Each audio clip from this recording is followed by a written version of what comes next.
Israel फिलिस्तीन युद्ध में इजराइल को जहां अमेरिका का साथ मिला हुआ है, वहीं हमास और हिजबुल्लाह जैसे संगठन फिलिस्तीन का साथ दे रहे हैं। इससे इजराइल को युद्ध में खासी मुश्किलों का सामना करना पड़ रहा है। इजराइल फिलिस्तीन युद्ध में हमास और हिजबुल्लाह जिस तरह से खुलकर इजराइल और अमेरिका के ठिकानों पर ताबड़तोड़ हमले कर रहे हैं, उससे इजराइल और उसके मददगार अमेरिका बौखलाए हुए हैं।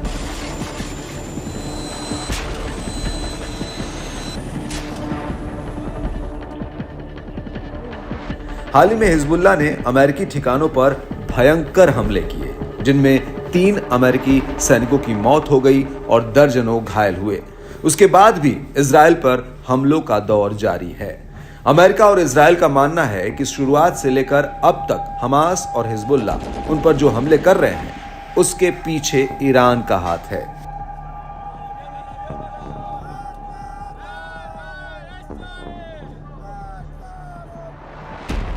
हालांकि ईरान के राजदूत अमीर सईद इरावानी ने बीते वर्ष अक्टूबर में इजराइल पर किए गए हमास के हमले में ईरान की किसी भी तरह की भूमिका से इनकार किया है, लेकिन उन्होंने इस बात को स्वीकार किया कि ईरानी शासन फिलिस्तीनी आतंकी समूह को हथियार देता है, ट्रेनिंग देता है और उन्हें सशक्त बनाता है।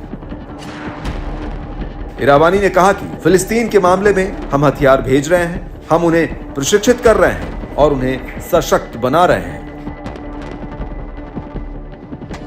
इधर हमास को लेकर अमेरिका ने ईरान पर कई तरह के आरोप लगाए और कहा कि हमास को ईरान द्वारा भारी सब्सिडी दी जाती है।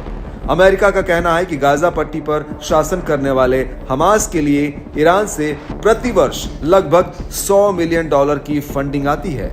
अमेरिकी अधिकारियों ने ईरान को लेबनान स्थित आतंकी समूह हिजबुल्लाह, वेस्ट बैंक के फिलिस्तीन इस्लामिक जिहाद और सीरिया के समूहों से भी जोड़ा है। ये सब वही समूह हैं जिन्होंने हाल ही में अमेरिका पर हमला किया था। हालांकि इरावानी ने यमन के हूती विद्रोहियों को किसी भी तरह के हथियार देने के आरोपों से इनकार किया है। उन्होंने कहा कि लाल सागर में हूती विद्रोही जो हमला कर रहे हैं, वो अपने हथियारों से हमले कर रहे हैं। उनके पास अपने हथियार और अनुभव हैं।